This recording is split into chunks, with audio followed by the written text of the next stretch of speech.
You may know that the holiday we are celebrating, Passover, has actually two common names. There's Chag HaPesach, the Passover holiday, and Chag HaMatzot, the Matzah holiday. Now, apart from the fact that matzah is the central symbol, the question is, why those two? So according to Reb Lev Yitzchak Berdichev, the reason that we have two names is because there are two sources of agency that motivate the holiday. Chag HaPesach, the Pesach holiday, is, of course, God's being the agent of passing over the houses of the Israelites in Egypt. And so you get Pesach, Pasach, skipped over. Chag HaMatzot is what we did.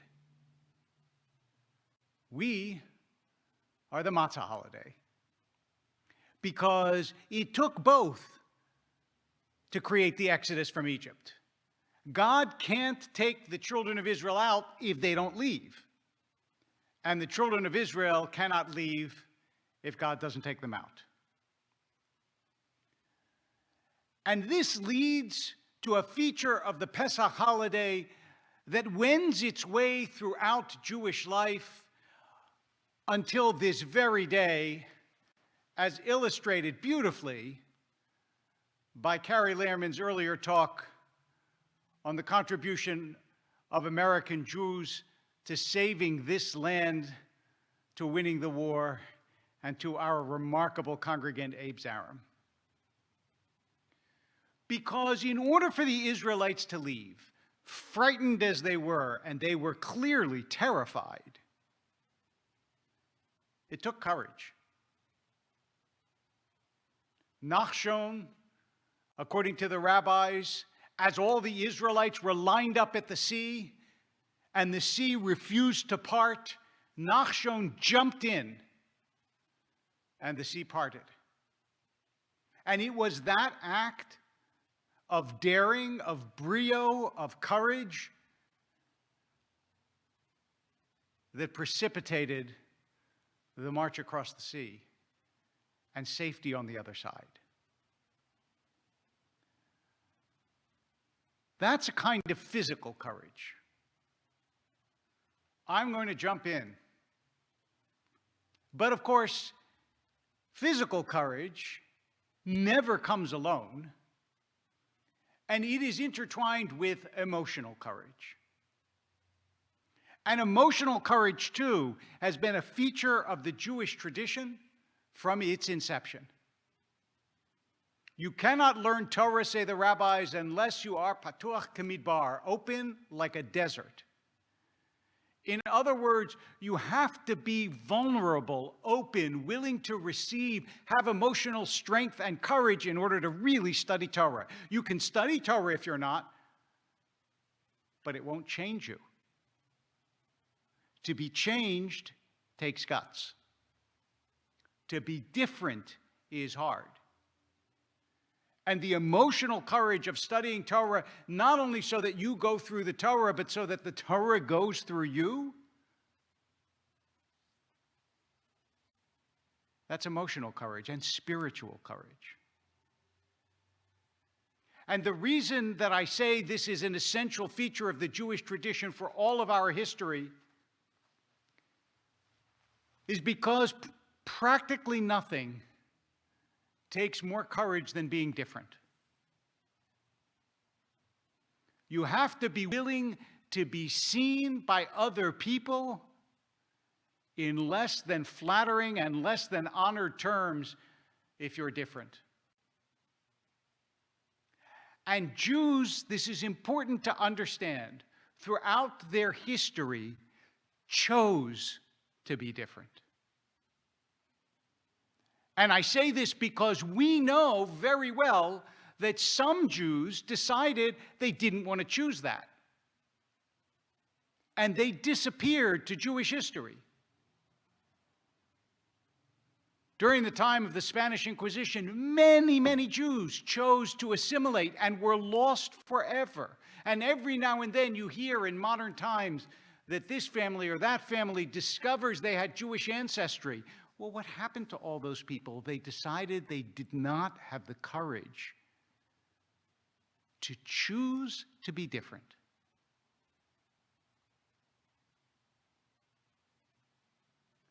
But again and again, whether through the ghettos, whether through the separate cities, whether through the discrimination, the cruelty, and all too often, the slaughter of our people. Bechol dor vador, in every generation, Jews chose to be different, refused to pretend that they were like everybody else, refused to disappear. Yes, there were situations in Jewish history where Jews were identified and named and separated and could not choose. But for most of our history, whether in Christian lands or in Muslim lands, if Jews wanted to leave, they could leave. Today, if Jews want to leave, they can leave. And yet, every single day, Jewish parents, knowing that they are making their children different, teach their children Torah, bring them to a Seder, tell them the history of our people, encourage them to courage.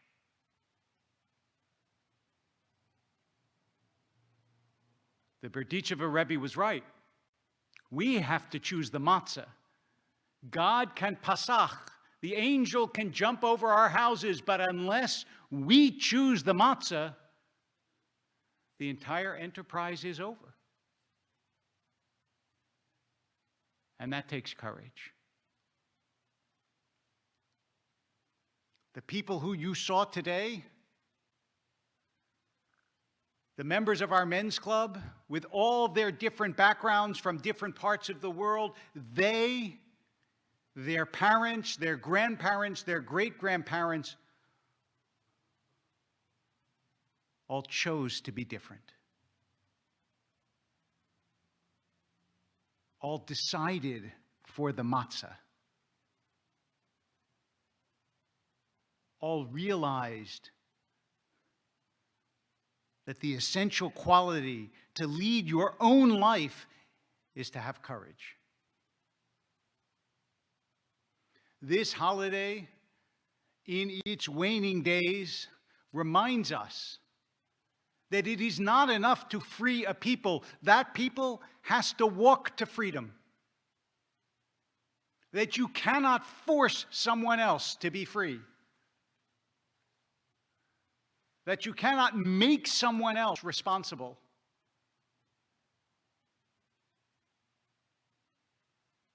That you cannot, by any human means possible,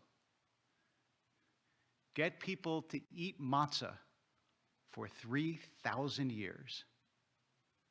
Not unless they know what it means and what it takes.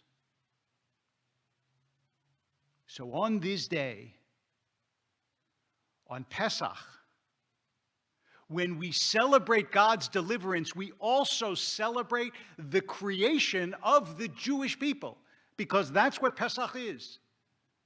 We were a family, we were a clan, we were slaves, and then on Pesach we become a people, an Am Kadosh, a holy nation. And just as on Pesach we celebrate God's deliverance, we also celebrate the Israelites' courage, then and now. Despite fear, they walked to freedom and had faith. And what they did, we can do. If we have the same faith, the same courage. Chag HaPesach, Chag HaMatzot. With God's help and our determination, our courage, and our faith, we will hold the matzah for thousands of years to come. Shabbat Shalom and Chag Sameach.